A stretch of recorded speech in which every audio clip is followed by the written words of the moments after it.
continuará. Bienvenidos a Liberty UI. Hoy nos acompaña Denis Jelisevich, empresario y político. Bienvenido, Denis. Saludos, Tetiana. Invito a los espectadores a suscribirse a nuestro canal Liberty UI. Si no tienen tiempo para ver videos largos, por favor suscríbanse a nuestro canal Liberty TV y suscríbanse al canal de Denis Jelisevich. Vamos a hablar sobre temas que preocupan a los ucranianos, como ayer con la visita a Londres y la conversación sobre la tableta. Ahora todos están hablando de la situación en Bruselas, porque de nuevo entendemos que están bloqueando 90.000 millones de euros, están bloqueando esto, están bloqueando Orbán, Fico. Ellos tienen sus propias condiciones y se siente que Ucrania se ha convertido en moneda de cambio entre los europeos que están resolviendo sus diferencias entre ellos. ¿Por qué los europeos unidos y democráticos se permiten hacerle esto a Ucrania? No, claro, respecto a Ucrania está Orbán, que es un contrapeso para Úrsula y Kaja Kallas. Ucrania siempre es moneda de cambio. Para mi gran pesar podríamos haber sido y aún podemos ser un país poderoso que sea un actor, pero por ahora seguimos siendo un proxy en todo. Por eso aquí no hay que involucrar a Europa y en general todos los ciudadanos deben desconectarse de esa burbuja de propaganda que les ha lavado el cerebro. Temen hablar porque mencionarán la declaración rusa sobre ese crédito. Ahora debemos pensar en términos de si cualquier acción acerca o aleja la paz. Puedo decirles esto, yo defiendo exclusivamente a Ucrania por el bienestar. Pero cuando le dan dinero al régimen de Zelensky, ese dinero se va directo a la hoguera de los pagos sociales, simplemente a pagos sociales, de la guerra y el aumento de su poder, y que se usarán para fabricar armas. Luego él irá por el mundo vendiendo y así ayudará a otros países fortaleciendo su poder. Por eso no puedo apoyarlo. Los pagos sociales y otros gastos deben cubrirse con el presupuesto y recursos generados en Ucrania. Así funciona un país normal. El aparato estatal debe reducirse en un 70 u 80% y quizá 90% con la inteligencia artificial. Y todos los que queden deben recibir dinero del presupuesto ucraniano. Estos créditos, esos ojos desquiciados y viajes locos por el mundo para vender la guerra. Fíjense de qué presume. Tengo una tableta y luego resulta que quería entregársela a Trump, pero Trump no vino. ¿A dónde? No recuerdo. No vino a Múnich. Aquí la regalo. En Gran Bretaña, miren, tengo todas las estadísticas. Esto es, primero que nada, para mostrar, miren qué tipo de Fedorov tenemos, qué tipo de TI tenemos, miren qué sistema vamos a hacer. Eso en el mundo moderno no es especial y no quiero profundizar en ello. ¿Y cuál es el beneficio práctico?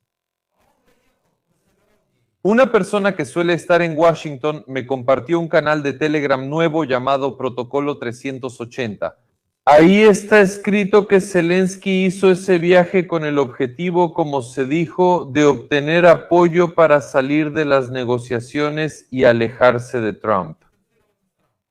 Y me llega la siguiente información, que en principio, primero que nada, sobre la movilización. Esta mañana me desperté, lo vi, se confirmó, ahí también se hablaba sobre el endurecimiento de la movilización. En Kiev es una pesadilla total, pero ahorita vamos a hablar de eso por separado.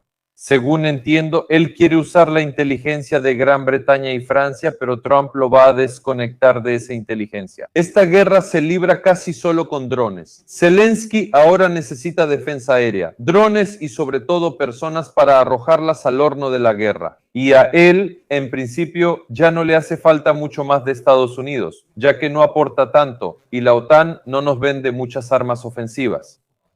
¿Entienden? Ahora, sobre la movilización. Entonces, en la ciudad de Kiev están ocurriendo cosas terribles desde hoy que ya habían pasado y se habían probado en otras ciudades de Ucrania. En Kharkov, en Odessa, en Dnipro, todo esto ya se ha probado. En las zonas residenciales de la ciudad de Kiev hay verdaderas redadas. Han hecho un negocio de esto. Cambian tus datos en las bases de datos. Esto es un ámbito enorme, toda una industria. Sirski habló, ¿se necesitan cuántos? Como 400,000 y algo para reclutar este año 400,000. Eso es más de 35,000 al mes, más de 35,000 al mes y ahora reclutar. Calculen cuántas personas comprarán su libertad y multipliquen eso por un promedio de $10,000 diarios. Y se imaginarán qué cantidad de dinero es esa. Y si miran atrás, ustedes empezaron la transmisión, su pregunta sobre el crédito de 90,000 millones Si lo miran así, todo esto es un gran negocio, dinero, dinero, dinero. Aquí no hay interés ni futuro para Ucrania. Esta guerra es solo negocio y política. Lo curioso es que Zelensky mismo no dice que espera que la guerra continúe, solo dice que es su intuición. Habla también de los acontecimientos en el este, sobre que por ahora no estamos avanzando hacia un camino pacífico. Vi esa declaración y recuerdo que intervino un diputado anónimo, no mencionó su nombre. Zelensky dijo que hay que prepararse para la guerra y decidir en la Rada, de ahí salieron los rumores. Aracania dijo que pronto decidirán si será 1 o 2 semanas, y así sabrán si la guerra se prolongará. O sea que usted considera posible que Zelensky fue ayer con el rey para, por así decirlo, jurar lealtad y continuar la guerra? Sí, para obtener apoyo. Un canal anónimo de Telegram dijo que Zelensky está bajo supervisión del MI6, el servicio secreto británico. Bueno, mire, Keir Starmer, el rey de Gran Bretaña, luego va con Sánchez y con el rey de España, según creo, después. Mire, estos son los que colaboran con los globalistas, esta es la cadena, hay 1 millardito, allá 2 millarditos, allá una promesa, allá buscar apoyo, y de verdad todo se ve así. Ya no tienen buena relación con Macron, ya no veo esos abrazos y calidez de antes necesarios para lograr el apoyo de Europa. Lo que usted dijo, una fuente anónima, un diputado, no es solo una fuente, y a mí me lo informaron el primer día. De hecho, esa información apareció en la prensa mucho antes. Salieron de la oficina del presidente y negaron todo, aunque no era falso. Él reunió a su gente y dijo, prepárense para pelear. Primero pensemos no en la vida de la gente o en Ucrania, sino en cómo funcionará el Parlamento. En ese contexto, los diputados ya abiertamente proponen disolver el Parlamento y convocar nuevas elecciones, porque no quieren ser diputados. Puedo apoyarlos en situaciones específicas y decirles que respalden totalmente la iniciativa de Donald Trump. Incluso puedo decirles más. En Ucrania, los mecanismos establecidos para el juicio político al presidente son terribles. Hay que cambiar la Constitución, hay que reescribir esto. El juicio político debe ser un procedimiento claro que se pueda llevar a cabo de manera secuencial. Así como en Estados Unidos, por ejemplo, simplemente tomarlo y adaptarlo para nosotros. Pero en Ucrania es lo más difícil de hacer, aunque hay una oportunidad. Si el presidente de Ucrania no puede ejercer sus funciones por salud, voluntariamente o por sospecha comprobada de delito, se procede. Y este Mindichgate y la operación Midas bien pueden ser un precedente si Zelensky realmente está involucrado y hay pruebas irrefutables. Bueno, por ejemplo, en la Rada Suprema se presenta un audio o video, probablemente un audio con Zelensky, se adjuntan algunos documentos y se demuestra toda la cadena. Se requieren más de 300 votos y la Corte Constitucional debe participar en la votación. Iniciemos el juicio político que es complejo y al menos mostremos a Estados Unidos que aquí hay resistencia contra el presidente. ¿Entiende, Tatiana? Ahora, si me escucha la propaganda dirán, miren, no es una tesis prorrusa, es una tesis súper pro-ucraniana, es una tesis súper pro-ucraniana. No me importa lo que tenga en la cabeza Putin, no me importa lo que tenga en la cabeza quien sea. Estoy seguro de que el régimen de Zelensky llevó a Ucrania al límite. Nunca imaginamos que esto pasaría con nuestro país. Incluso saqué un término. En Irán tienen el CGRI, pero también CSOP, Cuerpo de Guardianes de la Oficina del Presidente. Me da asco lo que me rodea. Por cierto, ahora estoy hablando con ustedes por primera vez en esta semana. Es mi primera transmisión en una semana. Mañana lo analizaré con más detalle. Entonces, estos guardianes del cuerpo de la oficina del presidente en YouTube, en los canales de Telegram, en todas las entrevistas, lo defienden, dicen qué bien lo hace, qué grande es nuestro Zelensky. Él puede con cualquiera y saben de qué presumen, de que puede acabar con los enemigos internos e incluso plantarle cara a Trump. Puede ser, no lo niego, puede ser, pero ¿qué gana Ucrania con eso? Es un tipo genial, sí, muy rudo, pero ¿qué gana Ucrania con eso? Se puede preguntar qué ganan todas esas personas con esto. Entonces, ¿cuál es la diferencia? Los privilegiados que dicen todo esto, para ellos es dinero, es su vida, es su seguridad, pero para todos los demás es horror, sangre, muerte. Emigrar sería lo mejor, que la gente escuche y saque sus conclusiones. Mencionó la Rada Suprema y cómo sonarían esas grabaciones ahí. Sabemos que hubo una historia con los sobres y los diputados de la Rada Suprema temen que se hagan públicas historias sobre ellos. Entonces, seguro no quieren reconocer ni difundir esta información. Detectamos que el SBU facilitaba la extracción de ámbar en Rivne y participaba en esquemas de corrupción. Esto es el 622. Tomaron 20 millones de euros, si no me equivoco. No diré cuánto, ya salió esa información. Después hubo datos sobre Krivonos, quien está implicado en otro caso de corrupción. Órganos anticorrupción desacreditados, Rada Suprema corrupta y escándalo Mindichgate en el gobierno. Estos problemas, bueno, ¿quién le va a presentar a quién? ¿Qué pruebas? ¿Qué se debe hacer con ellas en este caso? Es un argumento, pero ahora describiré la situación con más detalle. No recuerdo si fue al aire con ustedes o en la radio canadiense. En enero mencioné que sabía que en primavera atacarían el NABU 2.0. Como en verano pasado intentaron cerrarlo y pasar sus funciones a la Fiscalía General. Veo que ahora sucede, pero expliquemos por partes para que se entienda. Sobre Krivonos, director del NABU, ¿ahí fue con un niño o algo así, no corrupción? Esa es otra historia, la de la niña. Él la usó, dijo que le compraría algo y que la mamá debía aprobar los documentos. Él no cumplió sus promesas, renunció a la paternidad, lo que necesitaba era registrar la paternidad, pero era otro esquema porque él exigía dinero por el terreno y había otro esquema de corrupción paralelo a este. Se mostró que él está involucrado en corrupción y no actuará contra el Estado, la Rada Suprema ni el presidente. Editora de subtítulos. Y no voy a negar ni confirmar esto, pero es muy importante. ¿Por qué? Incluso en nuestros órganos anticorrupción está a cargo alguien que, si se quisiera, eso tampoco es casualidad. Probablemente sacaron algo de ahí, probablemente hubo algo. ¿Por qué Ucrania es un país donde prácticamente, si ya estás en los despachos, es imposible no ensuciarte? Y si nuestra gente no puede poner a una persona que no se pueda comprometer en esas posiciones, entonces estamos muy mal. Pero hagamos lo siguiente. Y todo esto, supongamos, es verdad sobre los Krivonos, ¿no? Supongamos que todo esto es verdad. Entonces la operación Midas es mentira, Mindichgate no existe y no debemos presionar más.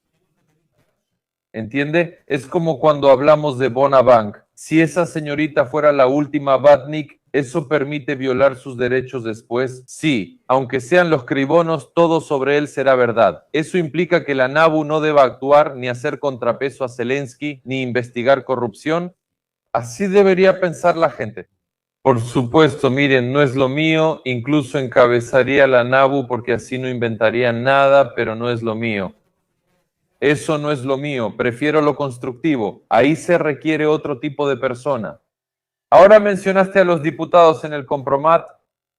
Por supuesto. Están en una situación comprometida, pero quiero explicarte cómo opera el FBI y, en general, los servicios en Estados Unidos. Es decir, hay una estructura, hay una pirámide, hay un jefe en esa estructura y, en principio, ahí no hay nadie sin pecado. Pero te pueden perdonar, haces un trato, te perdonan y en consecuencia entregas al pez más grande. Y pueden perdonar pecados muy grandes y una corrupción muy grande, robos y todo, prácticamente cualquiera, incluso, no sé, hasta el asesinato, probablemente. Y nosotros, si hablamos de los diputados del pueblo, entonces ahí se trata, bueno, de corrupción, naturalmente, de corrupción, de ese tipo de cosas, sí, de esos asuntos. Pero si todos ellos se unen, si todo esto es por un objetivo como el juicio político a Zelensky, se les perdonará todo, se les perdonará todo. Si todo se organiza bien y actúan correctamente, al menos se puede intentar esto. Pero no tendrán el valor suficiente. Hay pocos verdaderamente atrevidos, por eso no hay líderes. En Ucrania hay pocos atrevidos, intentan hacer de cada uno de ellos un atrevido. En el mejor de los casos es un equivalente a Zhirinovsky, en el peor un loco del pueblo, agente del Kremlin o idiota útil. Aquí tenemos un sistema soviético, no les gustan las personas destacadas, todos deben obedecer. ¿Han visto los resultados de las elecciones en Corea del Norte? Muestran a todos aplaudiendo. Kim Jong-un camina con un cigarro y todos dicen que es buen tipo. Ese es el sueño de Zelensky. Aquí, cuando alguien sobresale, todos dicen, ellos son los culpables, hablemos de ellos. ¿Mencionó algo del SBU? Yo hablé sobre el ámbar, sí, porque la gente está muy interesada en el ámbar. Bueno, no solo en el ámbar, sino en los minerales. Nos interesan los recursos minerales, los yacimientos. ¿Cómo vamos a estar sin ellos? ¿Se los dimos a Trump? Resulta que el SBU permitía extraer ámbar y venderlo al extranjero como quisieran. Lo principal era que les pagaran dinero por esos minerales y aquí está involucrado el SBU. Bueno, miren, esto no es ningún secreto para nadie. Este es un negocio que existe desde los primeros días de la independencia de Ucrania. Un enorme negocio ilegal, un negocio colosal que funciona en complicidad, como todos los negocios similares. Criminales, policías o servicios especiales, bueno, fuerzas de seguridad, llamémoslos en general fuerzas de seguridad, y de otra manera simplemente no funciona. Y el hecho de que hayan atrapado a algunos agentes del SBU ahí, seguramente estaban haciendo algo por su cuenta, no compartieron, ¿entiendes? Se saltaron a alguien, a algún jefe, tal vez hicieron algo indebido, pero ahora en su lugar habrá otros agentes del SBU. Ni lo dudes, ¿entiendes? No es por Trump. Si le hubiéramos dado el ámbar, pero podemos extraerlo solos. Solo entregamos aquello donde no tenemos tecnología ni inversiones. ¿No lo entregamos? Tomamos socios de Estados Unidos y esto debe explicarse bien a la gente.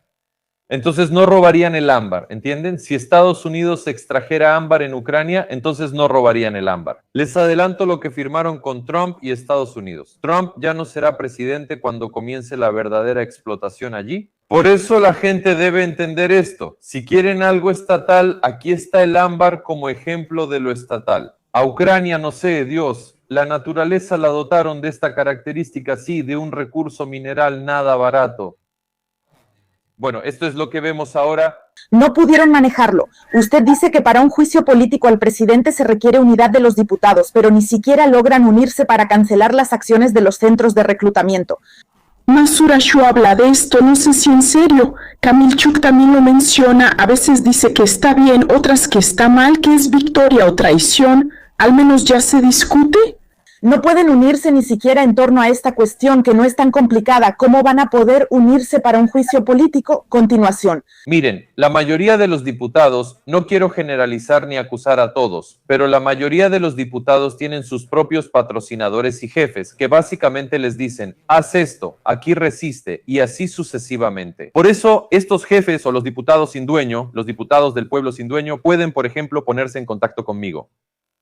Si no saben, yo les puedo decir qué deben hacer, pero ¿cuál es la situación ahora? Aún temen al artículo sobre el golpe de Estado, pero ¿qué relación tiene el juicio político con eso? Es un proceso legal y democrático para destituir al presidente. Además, estoy totalmente en contra de una junta militar, estoy totalmente en contra de una revolución en este momento, estoy totalmente en contra de cualquier cosa así. Yo quiero un proceso democrático. Si no quieres juicio político, hagamos elecciones, pero no hay.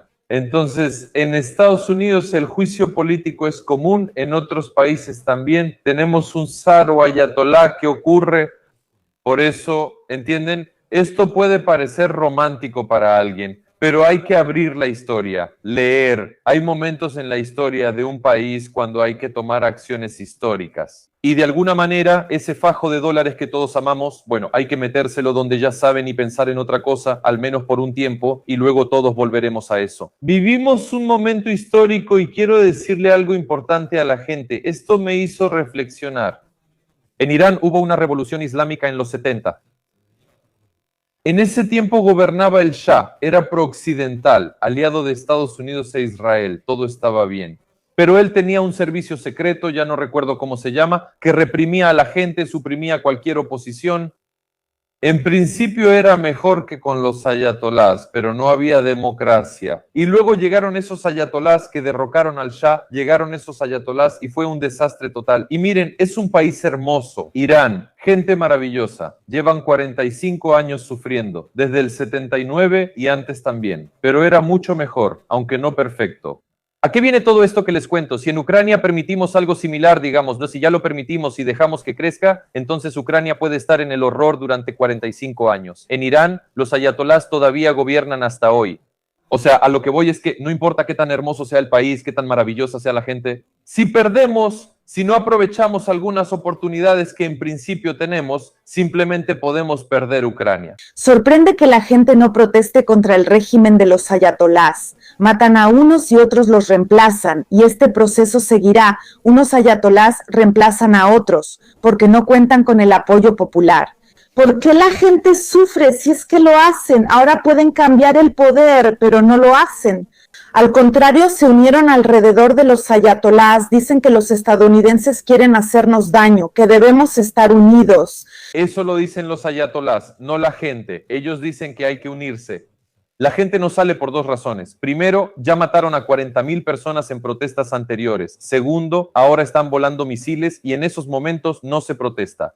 Hay que esperar un poco. Si realmente se lleva a cabo un ataque a la isla de Yark, si hay aunque sea una operación terrestre parcial, según mi información, van a tomar el control de ese estrecho, es decir, se están preparando para eso. Bueno, según mi información, eso en principio ya debería estar en la prensa.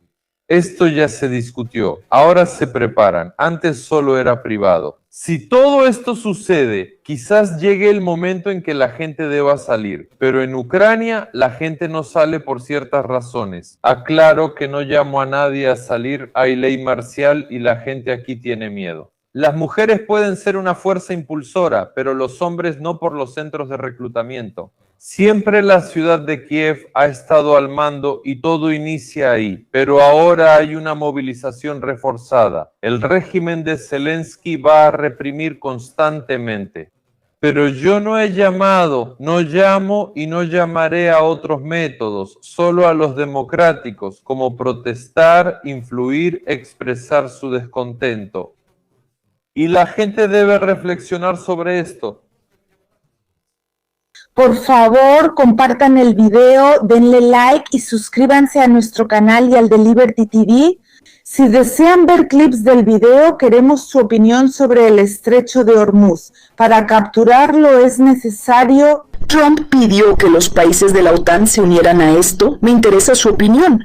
Usted siempre decía que solo un tonto, bueno, usted decía algo así, que solo un tonto puede involucrarse en una guerra y una persona inteligente la evitará a toda costa. Entonces, ¿usted qué piensa? ¿Los europeos realmente actuaron como personas sabias? ¿Pensaron, ¿para qué queremos estos atentados? ¿Para qué involucrarnos en esto? ¿Mejor evitamos este problema? Bueno, mire, en general no hay que involucrarse en nada, pero a veces sí. Lukashenko lo volvió un meme, como los ataques preventivos. No soy pacifista. En la historia hubo momentos en que si no actúas antes, igual habrá guerra. Con Irán se requiere un golpe preventivo, como suele hacer Israel. Porque bueno, puedes sentarte y esperar hasta que definitivamente te ataquen seguro, o puedes dar un golpe preventivo. Además, hablamos de un rival, Irán, que sí se puede manejar, mientras que en Ucrania, Rusia no lo era. Zelensky se involucró, incluso provocó, y vimos el resultado. Con Irán es diferente. Si todos los socios se unieran y destruyeran el régimen de los ayatolás, e Irán ya estuviera en la misma, ¿cómo decirlo?, cadena con el mundo occidental, entonces muchas cosas cambiarían en el mundo y la posición de Rusia se debilitaría, y la de China también se debilitaría mucho. ¿Sabe? China importa casi el 90% del petróleo de Irán.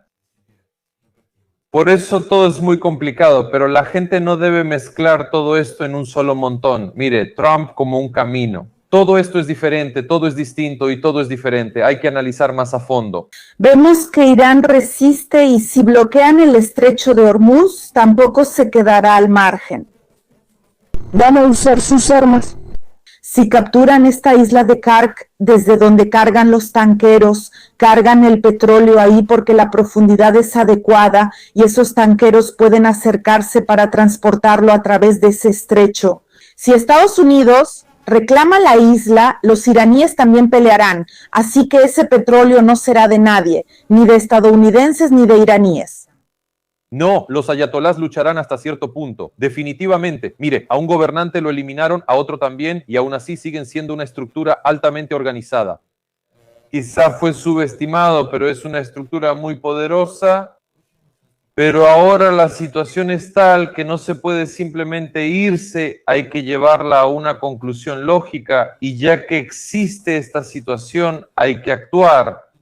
Aún hay opciones para las fuerzas. Los ayatolás financian el terrorismo en todo el mundo, lo cual es suficiente argumento. Gracias. En Ucrania hay poca confianza en los diputados. Usted les habló, pero señala que solo algunos son activos y los lideran. Por eso probablemente usted también habló con los oligarcas ucranianos y les pidió que actúen ante la situación. Y vimos que en el Congreso habló la asistente adjunta del inspector general de la Agencia de los Estados Unidos para el Desarrollo Internacional, USAID. Y dice que le dieron a Ucrania 26,000 millones en apoyo presupuestario directo. El dinero llegaba, iba a Ucrania, pero no había transparencia en cómo se gastaba. A veces había auditoría, a veces no, a veces era remota, a veces no era transparente, a veces no era oportuna. ¿Puede comentar esto? Primero los oligarcas, luego USAID. Vamos a separar esto. Entonces los oligarcas. Entiendo por qué no se activaron, porque tienen esa actitud, no tienen lo que yo tengo.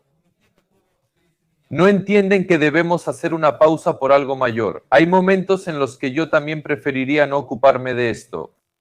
Les explico. Hubo un momento en que se podía acabar con el poder de Zelensky, no con él, solo con su poder. Cuando estaban quitando a Yermak, ya empezaron ahí a ser más valientes, ¿no? ¿Recuerdan qué periodo fue ese? ¿Qué mes? Empezaron a hablar con más valentía, empezaron a presionar a ese Zelensky. Si uno o dos oligarcas participaban, al menos tendríamos elecciones. Pero decidieron, yo gano dinero, así que sigo ganando dinero. No pienso vivir en Ucrania, tengo casas en Londres, Viena, París y en España. A los de Poroshenko les encanta España. ¿Y a mí qué me importa Ucrania? Para mí eso es solo una vaca lechera, por eso voy a usar esa vaca lechera de todas las formas posibles. ¿Y cómo se justifican ellos? Ellos dicen, después esas personas me lo van a agradecer, pero no, ellos a mí, yo lo sentí en carne propia. Y tal vez ellos lo ven, pero la verdad hasta lo hacen ver como culpable. Ellos dicen, ¿para qué lo necesito? Es que la gente lo quiere. Mire, Tatiana, seguramente usted planea hacer una pregunta. Ahorita vamos a pasar a USAID, lo anoté, seguramente usted planea hacer una pregunta en Telegram sobre eso, Denis. Pero aún así, con Irán, entonces, las situaciones que detuvieron las negociaciones sobre Ucrania, todo se trasladó allá y ahora todo. Solo tengo una pregunta. ¿Ucrania con Zelensky realmente necesita negociar? Bueno, no tuvimos una situación con Irán donde hubiera negociaciones activas, donde tú cedes o tú cedes. En segundo lugar, no me gusta que Estados Unidos y Zelensky, por imprudencia, lo dijeran en un mensaje de video nocturno. Estados Unidos está dispuesto a darnos garantías de seguridad por escrito, a ratificarlo en el Congreso. Zelensky mismo habló de eso. Recibimos un privilegio como garantía de seguridad de la nación más poderosa del mundo, pero no estamos dispuestos a hacer concesiones. ¿Cómo es eso? ¿Cómo es eso? ¿No se nos ha subido a la cabeza? Esa es otra pregunta que tengo. Estados Unidos ya debe dar todas las garantías de seguridad y Zelensky una concesión territorial. Ahí viven personas, 200,000, no 200. Hablé con militares y civiles, en público y privado, y consulté otras fuentes. En Estados Unidos decían que no hay ni 200,000, apenas pasan de 100,000. ¿Vieron el video de la chica en TikTok grabando desde Kramatorsk sin luz ni internet? Dispositivos para Wi-Fi y leer noticias, eso es la vida. Solo tengo una pregunta. Si Putin no lo logra y sigue mordiendo el Donbass durante años, esa gente ahora vive. No, no vive, sino que existe y sobrevive.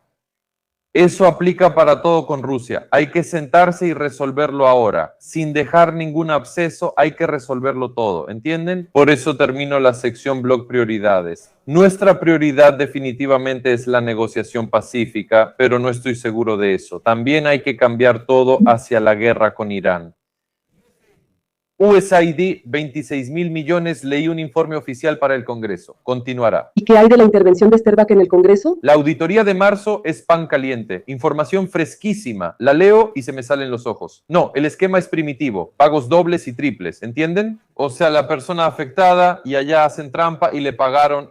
Y, digamos, por cada uno de esos, a 5 personas, solo estoy modelando la situación, imaginando a 5 a 10 personas bajo el pretexto que ellos inventaron. Y luego ese dinero se lo devolvieron a los organizadores del esquema. Me sorprendió leer que Deloitte no entregó los informes de auditoría a tiempo y KPMG tampoco. No los entregaron, a pesar de ser líderes mundiales en auditoría.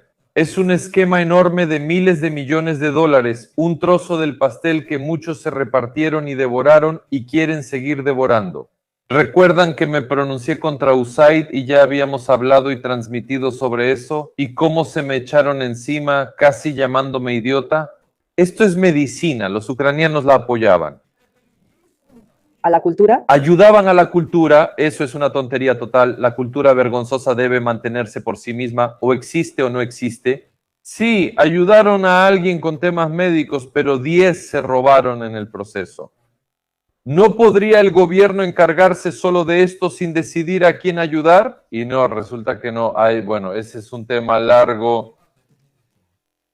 ¿Los estadounidenses van a buscar ese dinero o simplemente van a decidir dejar de financiar a Ucrania?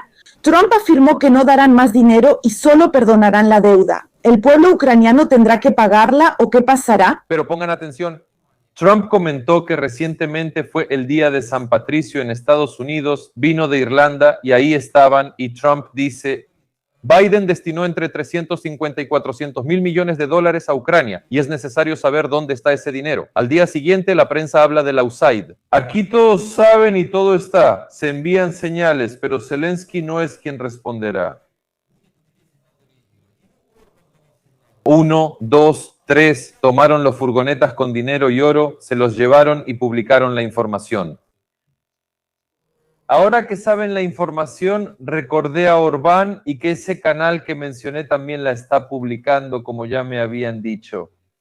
Entonces, sobre Orbán, bueno, en primer lugar, Trump va a apoyar activamente a Orbán. J.D. Vance irá allá antes de las elecciones para dar un discurso, mostrar su apoyo, y eso es muy serio. ¿Se imaginan si el presidente o vicepresidente de Estados Unidos apoyaran a un candidato presidencial en Ucrania? ¿Qué tipo de apoyo sería? Es increíble, pero según estos, digamos, llamémoslo oficialmente un rumor, según estos rumores, si Víctor Orbán pierde, entonces se aplicará, si gana, se aplicará un escenario como el que se usó en Rumania, en Moldavia. Y si eso tampoco funciona, entonces en Hungría podría estallar una revolución de tipo de las llamadas revoluciones de colores. Son rumores, pero yo sí creo en eso y que cada quien decida por sí mismo. Me pregunto, si hubiera elecciones en Ucrania, claro que nadie saldría a hablar de ellas, ¿o vendría alguien de Estados Unidos a apoyar al menos a un candidato ucraniano? Es posible que solo apoyarían a uno, solo a uno apoyarían, no apoyarían a los demás. 3, nuestros oligarcas ponen los huevos en diferentes canastas. América no hace eso. Dijiste que sabías que quería preguntarte algo y sí, quería saber, ¿cuál es la estrategia de la guerra? Porque los rusos, viste, ya están llegando a Zaporilla a caballo, porque hay niebla, mucho lodo, usan caballos y en los foros escriben que están a 14 kilómetros de Zaporilla Tulsi. Gabbard dice que Rusia ha mantenido la ventaja en la guerra con Ucrania hasta lograr un acuerdo. Moscú probablemente seguirá librando una guerra lenta de desgaste hasta que considere que ha alcanzado sus objetivos. ¿Cuál ha sido y será nuestra estrategia en esta guerra hasta hoy? Solo buscan asegurar el poder para Zelensky. ¿Cuál es la estrategia de la guerra? ¿Viste la foto? Ayer Yermak y Sean Penn fueron al frente a una brigada, creo que la 157. La brigada los recibió y los militares estuvieron con ellos. Tengo una pregunta. ¿Quién es Yermak? ¿Cuál es su estatus y por qué accede al frente? Y si es agente ruso que... Y lo demás puede ser, podría ser. Por eso esa es la estrategia. Relaciones públicas. Sean Penn, miren, ¿qué hizo? Se emborrachó y muy probablemente recibió dinero.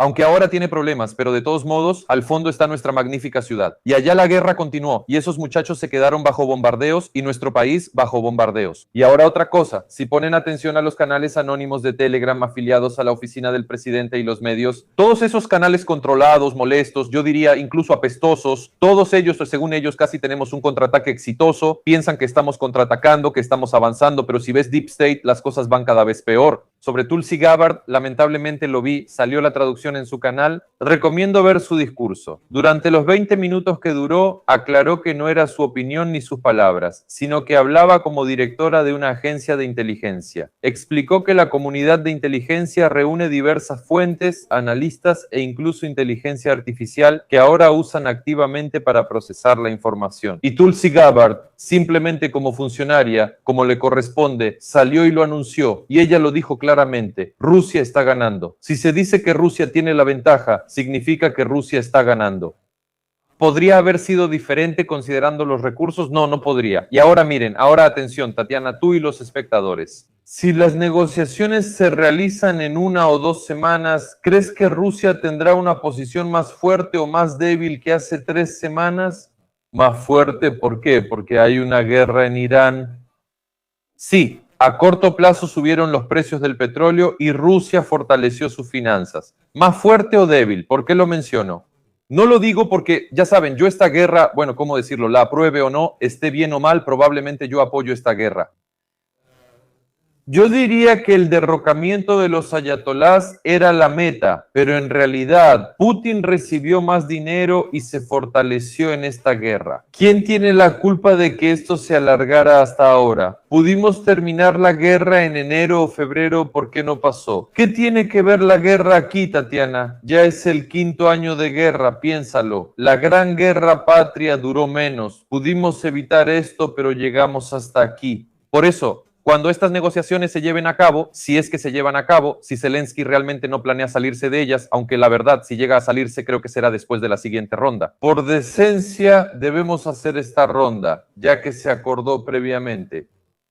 Gente, analicen esta información y entiendan dónde está la garantía desde cualquier punto de vista de que en el mundo no va a pasar algo. En 1 año, 2, 3, como quiere Zelensky, que quiere seguir peleando 3 años más. ¿Y si China va contra Taiwán? Ahora en Estados Unidos los servicios de inteligencia creen que quieren tomar Taiwán sin usar la vía militar. Así como Estados Unidos en Cuba, ahí no habrá operación militar, ahí será algo económico, por decirlo así. Estados Unidos u otros se apoderarán de Cuba económicamente. Estallarán guerras, pueden estallar otras guerras. Tulsi Gabbard afirma que la mayor amenaza nuclear para EU es Pakistán y todos lo aceptan.